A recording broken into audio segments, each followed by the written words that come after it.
day that I stood before you and said this was no ordinary time and called out for extraordinary measures.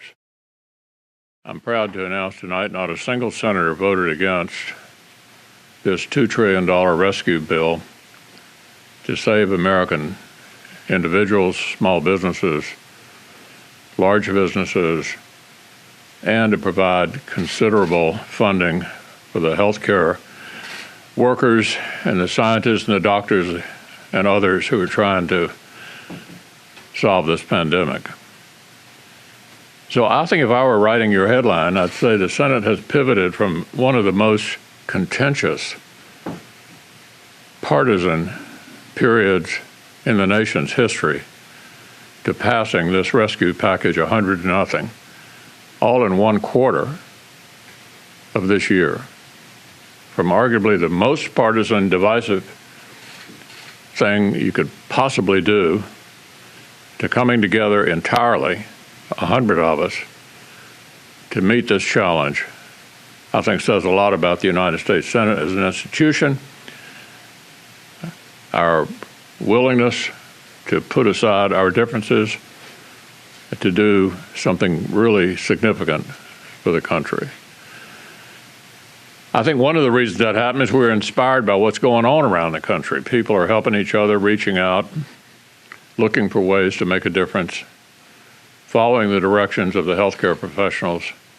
This is a proud moment for the United States Senate and for the country, and we're going to win this battle in the very near future. With that, I'll take a couple of questions if there are any. Yeah. Senator McConnell, understanding that, of course, this is a crisis and time is of the essence, this vote began and the public had not yet seen the bill. Lobbyists had seen the bill. And none of the debate had been held in public. There was virtually no public debate on what looks to be the largest bill in American history. Can you explain why that was? And should the public have had more time to understand what this bill is that is meant to help them? Do you work here? Yes, sir. Yeah, we're the elected representatives of the American people. We'll walk you through it again. We laid down a bill as a result of consultation with Republican members on key committees. We invited our Democratic friends to join us. By Sunday of this week, we had a bipartisan bill as a starting place.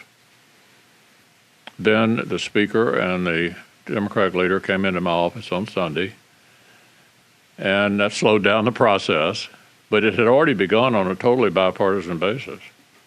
That's what we do here. We are elected to get results. My question's about the public. Yeah, and the public's watching all of it through you and the debates on the floor. This bill is no different from any other bill. This is the way all bills are developed. What was different about it, it was totally bipartisan from the beginning to the end. And as I just mentioned, we pivoted from impeachment to 100-0 on this rescue package. This was about as flawless as you could possibly be.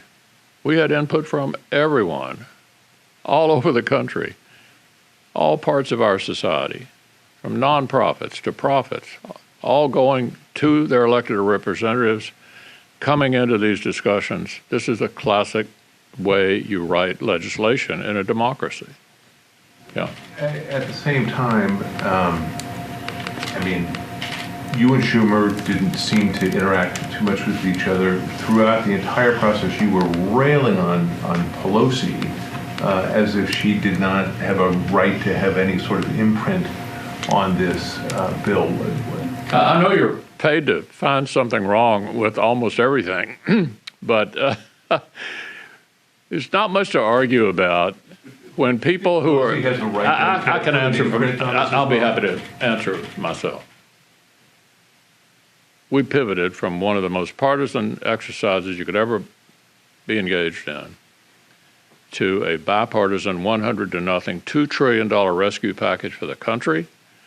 Not much to complain about on process when you get that kind of an outcome for the country. You all have a good break, and we'll see you when we get back here, and hopefully we've bent the curve on this pandemic by then.